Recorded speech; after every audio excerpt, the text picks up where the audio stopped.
and sometimes this is absolutely legitimate. When you look at the Anita Blake stuff, it's like it starts out okay, and then that was exactly what I was thinking. it just becomes Anita screwing Right about those time. Oh, see, that is what it is. Writer insert. The writer would tell you that. The writer will tell you that at great length.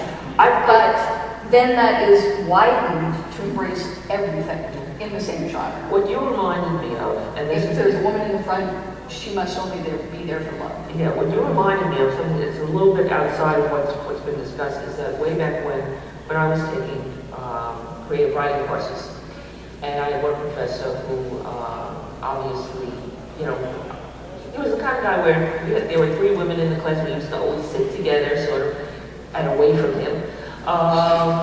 But there was a genre of story that eventually every young man in that class wrote, which was a young man who was hitching or traveling or something, means an older woman gets screwed and leaves wiser, and she goes and he's wiser, and he now knows all about women.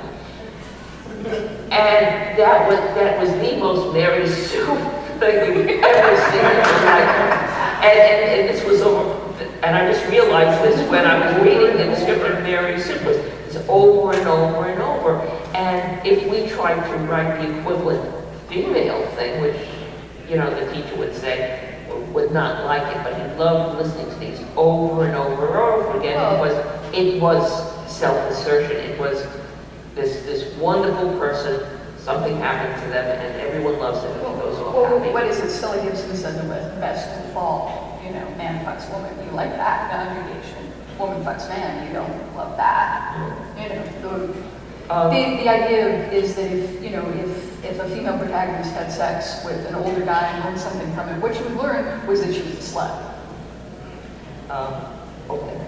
So first of all, there is actually a blog out there that says, let me tell you a story. It's about a kid whose parents were murdered, and then was murdered, and then he came on TV the best thing.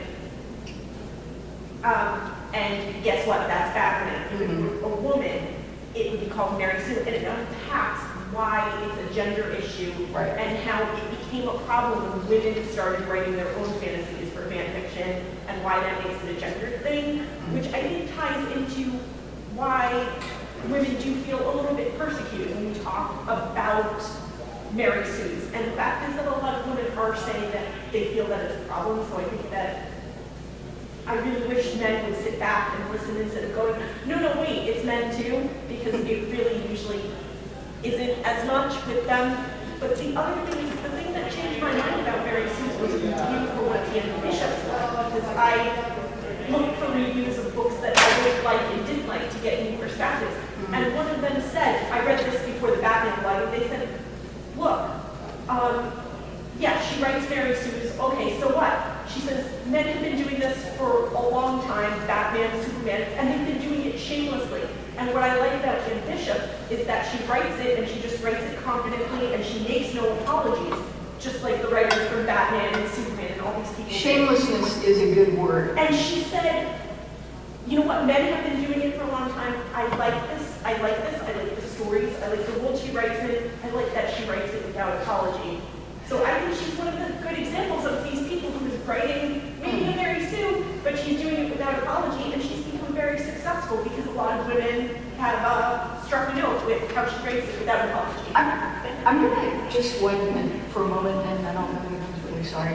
But I didn't have anything. I'm just saying thank you. Yeah, I'm just going to widen it for a moment and say that for a very long time, all writers have been attacked, male and female, have been attacked with the idea that if you write about something, it's because you want to do it. If you write about something, it's because it's part of you.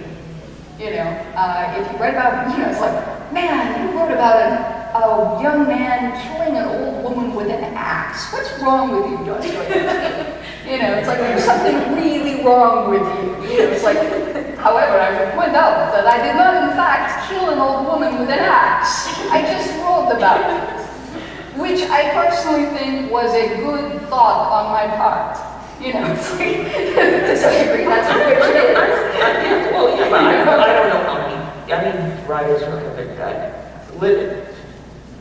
I don't know that anyone ever went to Dostoevsky really wanted to kill a woman with an axe? In terms of sensation literature, which was written far more by men than by women, although there was like Well, yeah, no, section I'm not saying of it didn't women writing it. happen. I'm not saying it didn't have on, what I'm just questioning is stating that And all even- writers have this. Well, even novel writing from the very beginning, it's like, why are you writing about these things that didn't actually happen? You're teaching people to lie. There's definitely a Seriously, I'm not even lying. I'm not even joking about this. there is some precedent for this in Victorian literature, because Victorian novels or certain Victorian novels would develop a cult of young women, and think of the women, they're so impressionable. Well, yeah, they yeah. do a lot of things. The author is immoral. If you read Lady Auden's Secret, you're gonna want to murder people, poison people, have sex with other people's husbands, and throw your husband down a well. Absolutely, no. Yeah. Well, that was less, I think that was, my impression is, that was less that they thought the author really wanted to do, is that they didn't think the women could handle it. Yeah. With the tiny brains. With their tiny brains, yeah. I would argue that thought process is still there, that women with the tiny brains can handle this. I think it's definitely in response to the Anita Blake series. Like, women, this is so self-indulgent, women wanting to have sex. Yes, exactly. And which has always been said about fan fiction. Fan fiction is about nothing but fucking. Fan fiction is about nothing. It's masturbation. It's just somebody masturbating with one hand on the It's keyboard. so much You know, fun. well, it is, But, so what the hell's wrong with that? But, that's not the point. The point is that not all of it is that. But better yet, what if it was? Who cares? Well, yeah, exactly. Okay, someone else? Yes. Well, all right, two things. One thing, John D. MacDonald wrote the same male fantasies all the time. Mm. Oh, wow, I saved you from this horrible guy. Let's have sex for 3 weeks. And then he died. It was tragic. But the woman would always say, well, that was really great, but I've got to move along here. Really? It's just the male fantasy of, I don't have to get married. That's hilarious. Or, Something died, though. I remember something died. Because I Oh, read quite a few of his books. He's saying there was some, Yeah. like, oh, well, isn't this great, but it didn't last too long, Oh, it's Miami Vice. It's the Miami Vice Male thing. fantasy, I think it's perfectly legit to have male fantasy like that. Sure. But the other thing that I want to ask is, how do you correlate the Mary Sue concept with the magic pixie dream girl? Which is interesting because the Magic Pixie Dream Girl is usually a male fantasy of a woman who allows you to become the person that you're meant to be, right? This is her, she actually Go for it. So the term was coined by Nathan Rabin in response to a type of character he kept seeing in films. Yes. And thank you for bringing this up, by the way. This is actually brought up in brainstorm while I was thinking of what to talk about in Mary Sue panels. And I think that Manic Pixie Dream Girl, much like Mary Sue, is a character type that began as a way to fight against certain things that were showing up in fiction that a lot of critics didn't like, and turned into actually a very sexist term. What a Manic Pixie Dream Girl is, again, coined by Nathan Rabin, is a girl who is flighty and sort of comes in to make the main male character, usually a tortured artist or very sad person, feel better. See Garden State, in which Natalie Portman's character, she has some internal conflicts and stuff, but mostly her purpose to the narrative is to make this one male character feel better about himself and to rediscover life. And it's well and good to point out that you should have a female character whose primary function goes beyond this, goes beyond being the happy juice for somebody. Yeah, pros down enabling somebody. She needs to have her own internal life. Yes. Exactly. But what the term eventually became was a way to not Shit on a particular type of actress. exactly to yell at Zoe Deschanel for playing characters that she was really good at playing.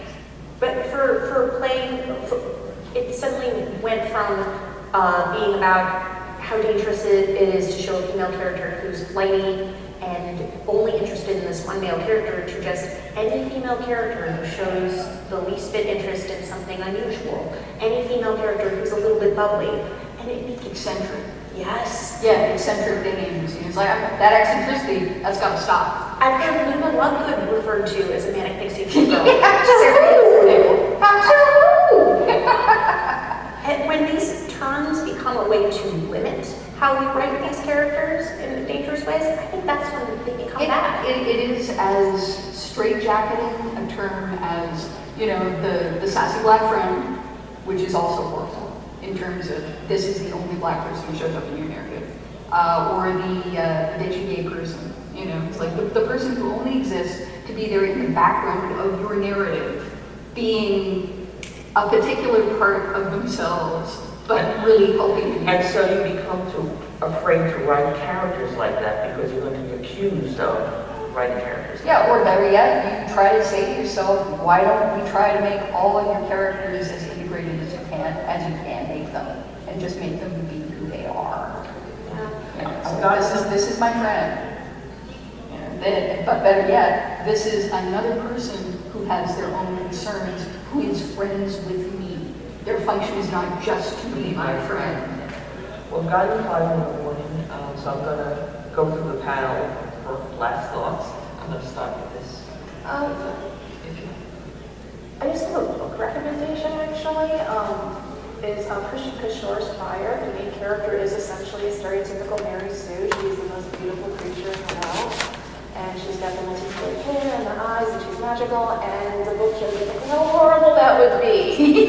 So it's a really great book. So I just always like to recommend it when the term when Mary Sue comes And I'm up. sorry, what is the name? Kristen Kishore is the author. And the book is called Fire. It's the second book in her trilogy. But it does stand alone. I read it before I read the first book. I guess my closing thoughts are more along the lines of writing advice, actually. Like, if you want to go through and make sure your characters are original and interesting, it doesn't have to become a checklist of things you get rid of. Like, you don't have to have your characters stop having multicolored hair or stop having an unusual name. You just have to ground that character in real-world conflicts and real-world problems. Your female character is perfect and bubbly and laughs all the time. Maybe she has student loans. Maybe she has real problems. Maybe she's manic depressive and needs to think about that. Maybe she's behind on the rent. Maybe she has a history of these problems and the narrative doesn't dismiss it. Yeah. So you don't have to cut out or excise the cliche. You can just have to see what's underneath it. Okay, I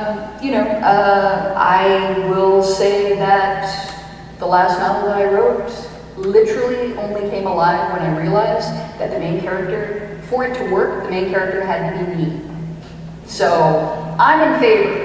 And if you read that book and you think that I cut myself a lot of slack and made myself the most perfect person, then there's something wrong with you, because wow, did I not. Thank you very much to all the members of the panel, and thank you to the audience.